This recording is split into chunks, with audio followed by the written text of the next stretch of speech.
Hi everyone. আজকের ব্লগটা শুরু হচ্ছে এরকম সুন্দর একটা ভিউ দিয়ে।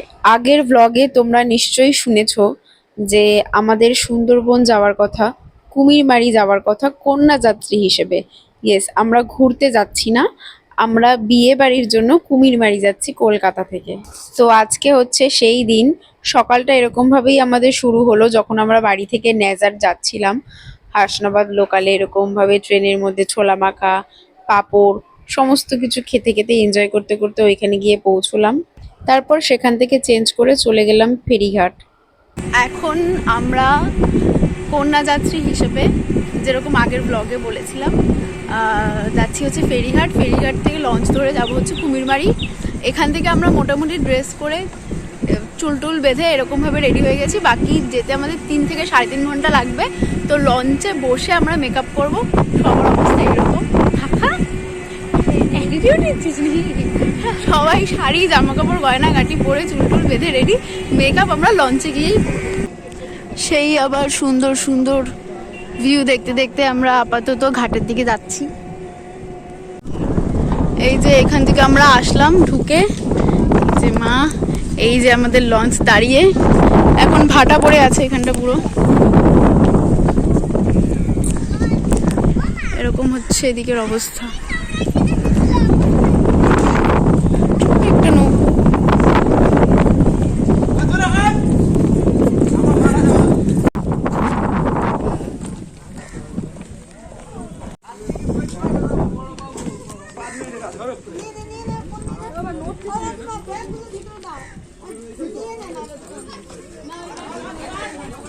ব্যাগ ভেতরে দাও। উমা, এটা পুরো ভেতরের মহল, সবাই কন্যাযাত্রী ভরে গেছে পুরো। সরে যা।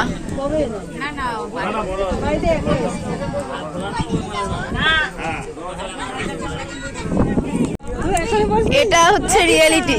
জামা কাপড় গয়না ঘাটি সব পরে এসে এখানে বসে বসে সবাই মেকআপ করবে এবার।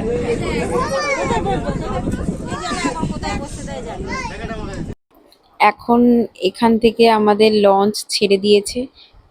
আমাদের যেতে যেতে প্রায় 3 থেকে 3.5 ঘন্টা লাগবে এবং 3টে নদী পার করে আমাদেরকে যেতে হবে।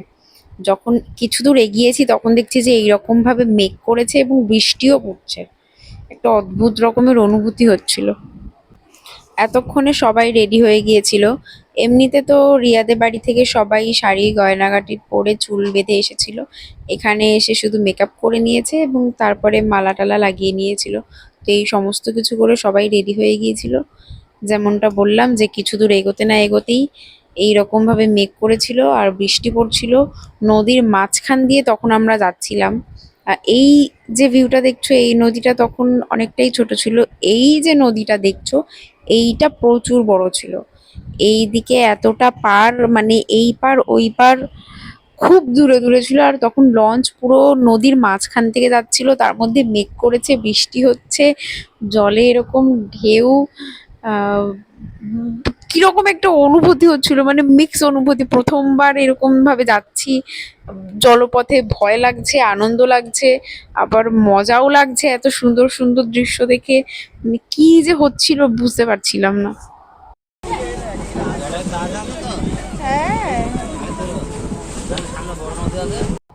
এই সময় লঞ্চ পুরো মাঝখানে ছিল।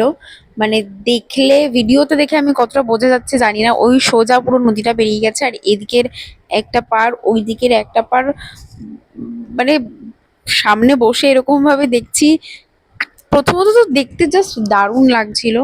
ওপরে খোলা আকাশ, সামনে জল। তার সাথে সাথে প্রচন্ড ভয় লাগছিল, যে যেহেতু প্রথমবার এরকম ভাবে জলপথ দিয়ে যাচ্ছি লঞ্চে করে। তো তারপর আমরা এখানে প্রায় পৌঁছে গিয়েছিলাম। আমাদের 3 ঘন্টারও বেশি সময় লেগেছিল পৌঁছতে। তো খুব স্বাভাবিকভাবেই সন্ধে হয়ে গেছিল। 7টা বেজে গেছে, এখন আমরা লঞ্চ থেকে নামছি। এখানে আশেপাশে পুরো ঘুটঘুটে অন্ধকার, দেখতেই পাচ্ছ কোনো কিছু দেখা যাচ্ছে না, কোনো আলো নেই। এবং আমাদেরকে এই যে রাস্তাটা ধরে যেতে হবে, এটা রাস্তা নয়, এটা হচ্ছে বেসিক্যালি নদীর পাড়টাকে সমান করে, মানে রাস্তার মতন করে তৈরি করে দিয়েছে। তো প্রায় 20-25 মিনিট পায়ে হাঁটার পর আমরা বিয়েবাড়িতে এসে পৌঁছলাম। বিয়েবাড়ির গেটটা তোমরা দেখতেই পেলে এরকমভাবে সাজানো হয়েছে, এবং জাস্ট ভেতরে ঢুকে দেখি যে এই অবস্থা। প্রচণ্ড বৃষ্টি হচ্ছিল যে কারণে, এবং এখানে যেহেতু পুরো মাটি মাটি, তো কাদা জমে গিয়েছিল, তাই ওরা ইট পাতিয়ে দিয়েছিল যাতে কোনো অসুবিধা না হয়। আমরা যাওয়ার সাথে সাথে ওনারা আমাদেরকে লেবু চা এবং বিস্কিট দিয়েছিলেন, তারপরে পকোড়াও ছিল। তো ইয়েস, এটা শুনতে এবং দেখতে এরকমভাবে অদ্ভুত লাগলেও এটাই বাস্তব। ওইখানে হয়তো ওই রকমভাবেই হয়। আমি এরকমটা কখনো শুনে যাইনি যে কি হতে পারে না হতে পারে, আমি গিয়েই নিজের চোখে এরকমভাবে দেখেছি। আমার এই জিনিসগুলো মানে আমার জীবনে প্রথমবার দেখতে আমার খুব মজা লেগেছে। সেটা মজা লাগার আরও একটা অন্যতম কারণ হচ্ছে, আমি শেষ একটি কাজ করেছিলাম সুন্দরবনের মরিচঝাপির ঘটনা নিয়ে। তারপর ওখানে গিয়ে যখন নিজের চোখে দেখতে পেলাম যে তাদের বিয়ের অনুষ্ঠানে কি কি হয়, তো সেইটা দেখে আমার বেশ মজা লেগেছে এবং আমি খুব দারুণ এনজয় করেছি এই বিষয়গুলো। ওই দিন রাতে এই যে ডিনারের অ্যারেঞ্জমেন্টগুলো করা হয়েছিল, এই যে জায়গাটা, এটা বেসিক্যালি একটা প্রাইমারি স্কুল ছিল, যেই জায়গাটাতে ওরা টেবিল চেয়ার পেতে ওই দিনকে রাতের খাবারের আয়োজন করেছিল। তারপর তো ডিনার শেষে অ্যাজ ইউজুয়াল আমরা আবার লঞ্চে ফিরে যাই। যাওয়ার সময় এইরকমই অবস্থা, দেখে মনে হবে যেন কিচ্ছু নেই। আসলে আমরা এইরকম একটা রাস্তা দিয়ে আসছিলাম যেখানে পুরো ঘুটঘুটে অন্ধকার, এবং যাওয়ার সময় তো আমরা ওই নদীর পাড় ধরে হেঁটেই গিয়েছিলাম, আসার সময় আমরা ভ্যানে করে আসছিলাম, যার একদিকে বড় নদী, অন্যদিকে ছোট্ট একটা নদী। ওইটা কোনো রাস্তা নয়, দুটো নদীর পাড় যেটাকে রাস্তার মতন করে তৈরি করে দেওয়া হয়েছিল। বিশ্বাস করো, লঞ্চে আসতেও আমার এত ভয় লাগেনি। আমার এই জায়গাটা দিয়ে যখন আমরা ভ্যানে করে সবাই মিলে লঞ্চের দিকে যাচ্ছিলাম, তখন আমার এত ভয় লাগছিল। যাই হোক, খুব ভালোভাবে আমরা তারপর ফেরিঘাটে এসে পৌঁছই। এখন আমরা লঞ্চে উঠে আবার ফিরে যাব। এত কষ্ট করে এখন আমাদেরকে আবার লঞ্চে উঠতে হবে পুরো ভয়ে ভয়ে।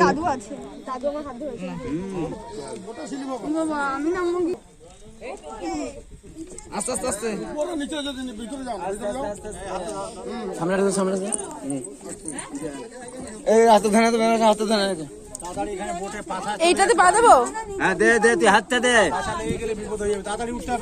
ফেরার সময় রাতে প্রচণ্ড বৃষ্টি হয়েছে, তা সত্ত্বেও আমরা সবাই খুব ভালোভাবে পৌঁছে গিয়েছি। তো আজকের মতন ব্লগটা এখানেই শেষ হচ্ছে, টাটা।